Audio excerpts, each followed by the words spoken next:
Hello, everybody, and welcome back to the KellyCast. I apologize for the camera quality. We're still trying to get things figured out here with using the camera long term. Software is giving us some issues, so just stick with us through that. We'd really appreciate it. But today we are here to talk about 3 games in week 3, and hopefully I'll have more videos than last week up for you, depending on how these go. Of course, if you missed the week 2 results, there was a tie for first with 5 total KellyCast crew members there. There was a tie for second, a tie for third, and even a tie for last with Nick and Mike, the Garbage Can Boys.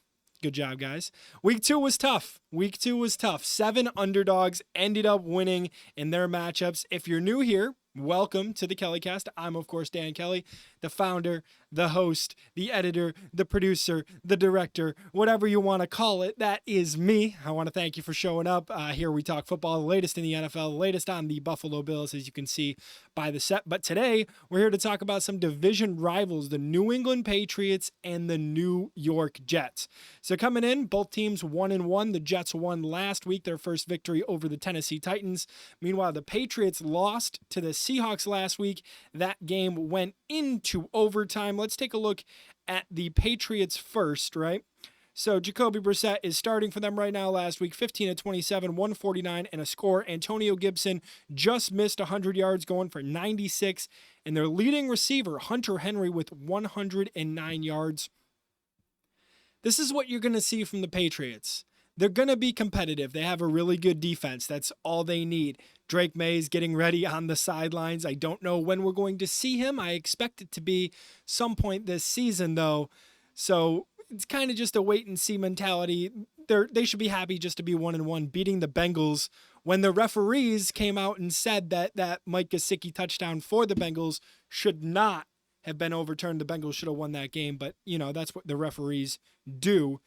For the Jets last week, 24-17, a final in Tennessee. Aaron Rodgers' first win in over 600 days. Something crazy like that. Breece Hall, not too crazy on the day in terms of the rushing game, but he did get involved in the receiving game and had a receiving touchdown for the Jets. Garrett Wilson, their leading receiver, 4 receptions for 57 yards. Now, the big story out of the Jets from last week's game is defensive end Jermaine Johnson, who was one of their first-round picks last year. Remember, they had 3 first-round picks last year. Jermaine Johnson ended up being the last one when they traded up at the end of the first.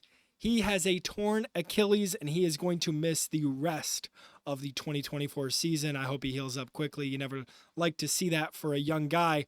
But going into this game, the Patriots are the more banged up team. If you look at the injury report, Jawan Bentley, the linebacker, is out. There's 2 offensive linemen, Vidarian Lowe and City So, both out. And then 3 offensive linemen questionable. David Andrews, Mike Onwenu, just 2, I apologize. 2 offensive linemen questionable and 2 out. That could be a problem for Jacoby Brissett. We might see Drake May due to injury and not because the team thinks he's ready. But for the Jets, of course, Jermaine Johnson going to miss the rest of the season. And then CJ Mosley is questionable with a toe. If you know anything about Mosley, you know that he's going to go, right? So for this game, obviously it means a lot in terms of the AFC East. Who's going to go farther? It's still too early to tell in reality, but I'm going to select the New York Jets in this matchup. I think they're the better team all around. I'll put the rest of the KellyCast crew predictions up right about now. 12 guys and girls all vying for that top spot to be the KellyCast World Champion.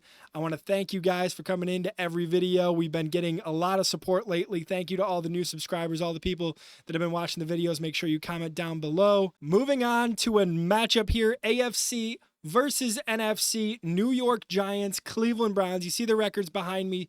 0-2 for the New York Giants. I see it mirrored here. And the Cleveland Browns at 1-1.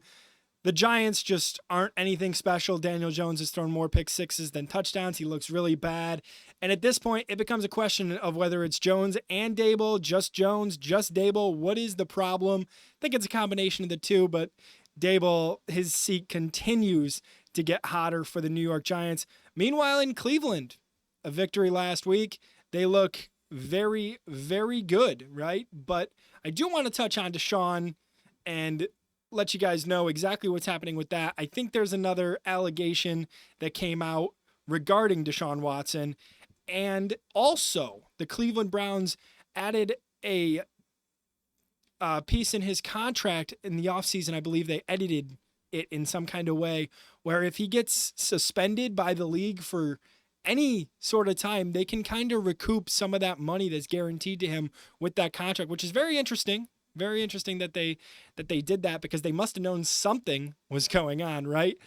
Meanwhile, the New York Giants, we just discussed, they're just on a low, and I think it's going to continue here going into Cleveland. Let's take a look at how the Browns did last week in their first victory, beating the Jacksonville Jaguars by a score 18 to 13, Deshaun Watson, 22 with 34, 186 yards. Jerome Ford, not too great on the day, only 64 yards, 7 carries though. Jerry Jeudy led the team in receiving, 5 receptions and 73 yards. They're going to be really happy to get Nick Chubb back soon. I'm sure of it. But that Browns defense is legit, holding the Jacksonville Jags to only 13 points. That's a big accomplishment for them. And I think they're going to be a problem. Kind of like we just talked about New England having, that defense, and that's about it. I feel like Cleveland has a better offense than New England and a really good defense as well. So that's kind of what you're looking at. Meanwhile, looking at the New York Giants last week, they lost to the Commanders. 21-18 was the final. Daniel Jones throws 2 touchdowns, 178 yards, 16-28. Devin Singletary almost cracks 100 yards, but 16 carries, got a lot of volume on the day. And the rookie, you see him in the graphic up there, Malik Neighbors, 10 receptions, 127 yards, and a touchdown. Good for him. Love to see it. Hate to see that, all of his hard work is going towards losses, but, that's sometimes what does happen in the league. I don't think anybody's picking the Giants this week. If you're in a Survivor League, I would not recommend it. I know a lot of Survivor Leagues were broken just by the first 2 weeks of the season, but I am selecting the Cleveland Browns, and I'm sure most of the rest of the KellyCast crew are also picking the Browns. I'll put those predictions up here any second and let you see how everybody's doing. Sam, very happy to be up at the top of the leaderboard. Zach stays up at the top for the second week in a row as Melissa drops into second with a little help from me. It happens. I want to thank you guys for watching the video. Please, if you enjoy, like, share, subscribe. Find us on Facebook at the KellyCast. I'm trying to work on new stuff.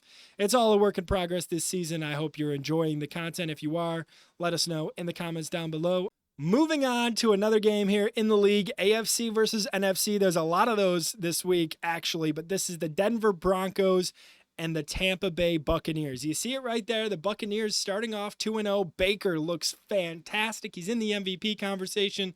The top 3 quarterbacks in fantasy football right now. Let's go through them, right? Derek Carr, Sam Darnold, Baker Mayfield. Love it for him. Props to him. Meanwhile, the Denver Broncos searching for their first win. Looks tough out there for the Rook, Bo Nix, but you got to imagine they're going to win eventually. Let's take a look at the Broncos first and see how they performed last week. I think it's always important to see what happened and how they lost in terms of, was it a close game? Was it a blowout? And last week was a close game. Of course, they were facing the Pittsburgh Steelers. Justin Field led Steelers. Let me know what you think about that. Do you think Russell Wilson should be given the chance when he's healthy, or has Justin Fields done enough for the Steelers to remain the starter? We'll get into that later. But 13-6 was the final. Bo Nix went 20 of 35, 246 yards to go along with 2 interceptions. He was also the leading rusher for the Broncos. You don't typically like to see that, especially from a quarterback, especially from a rookie. But he goes 4 carries, 25 yards. And the leading receiver up in the graphic there, Josh Reynolds, former Detroit Lion, 4 receptions for 93 yards. Overall, just unimpressed would be the word that I could come up with you for the Denver Broncos. I thought they were going to be better coming into this season, and they fall to the Seahawks in week 1, 26-20, 13-6 in the second week. So they're keeping things competitive, and they're going to get one eventually. But is it going to be this week? Is it going to be against the Bucs, who are playing some unbelievable football right now? right? We mentioned Baker in the MVP conversation. Of course, Mike Evans continues to perform like Mike Evans does. And last week, they did not beat a bad team. They beat the Detroit Lions. Aiden Hutchinson had 4.5 sacks, and they still come out and win. Baker throws 19 passes in total, 12 and 19, 185, a touchdown, and an interception. He leads his team in rushing, just like Bo Nix for the other side. Baker Mayfield, 5 carries, 34 yards, and a touchdown. And Chris Godwin leads the team because they got 2 options at receiver, 7 receptions, 117 yards, and a touchdown. This week, it's the home team no matter what, right? I'm taking the Tampa Bay Buccaneers here. Could Denver win? Sure. I mean, like we mentioned, you've seen them compete at a high level with some of these other teams. I just don't have any trust in them right now. I'll throw up the KellyCast Cruise predictions right about now, and we'll see how everybody else is doing. If Mike can pick things up, he was a really big competitor last year. Mickey right in the middle there as well. And Mitch, who got up to first place last week. Props to you, buddy. Aaron also in first. I'd love to see how you guys do this week. Of course, I'd love to win, but that has yet to happen this season. If you made it this far in the video, please leave a like, share, comment, subscribe, tell your friends, your neighbors, your enemies, everybody about the KellyCast. We cover the NFL, the Buffalo Bills, football in total. If there's anything you'd like to hear, let us know on Facebook. Our messages are always open. For now, I'm Dan Kelly. This is the KellyCast Week 3 predictions, and I'll be seeing you in the next one. Until then, take it easy.